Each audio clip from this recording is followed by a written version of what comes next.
yung aking nakita. Ayan, 12:15. So, hindi ko alam kung saan ang aking punta. Okay.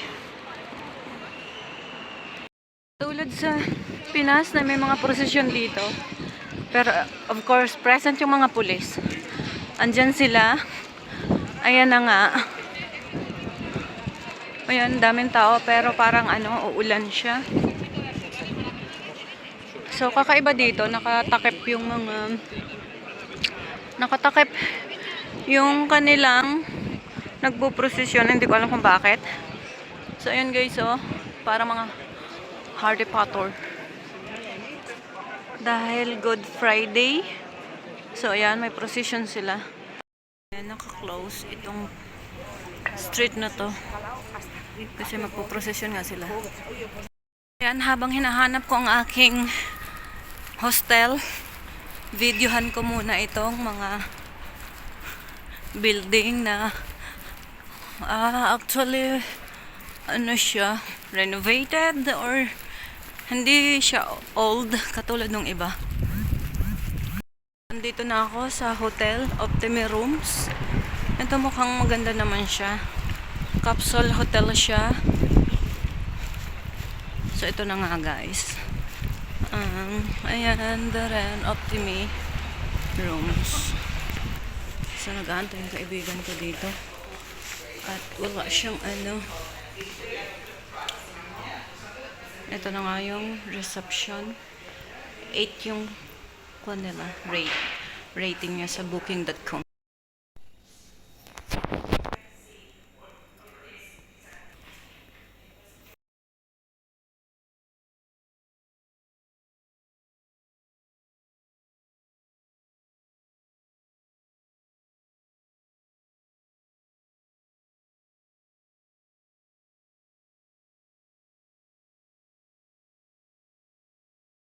So, ilagay natin ang card. Ayan. Tapos may ilaw dito.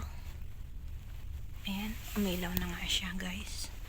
So, makikita nyo may temperature. Ayan. Tapos, itong ganda niya. At, ayan. So, may maliit na TV.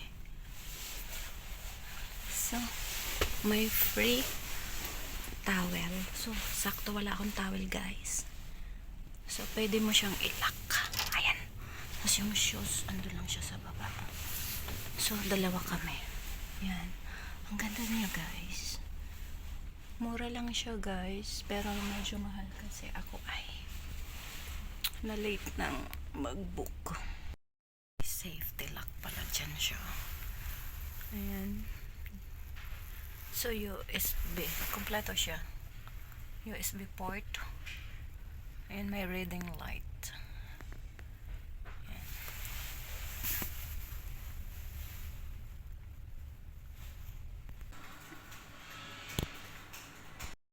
Locker.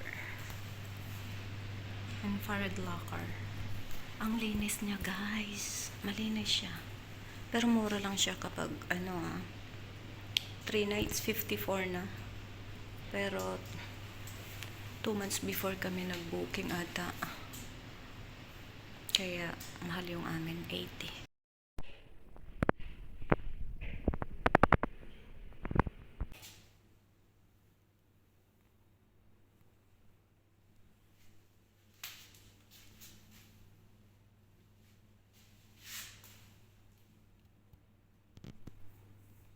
Masikat ng kakainin namin.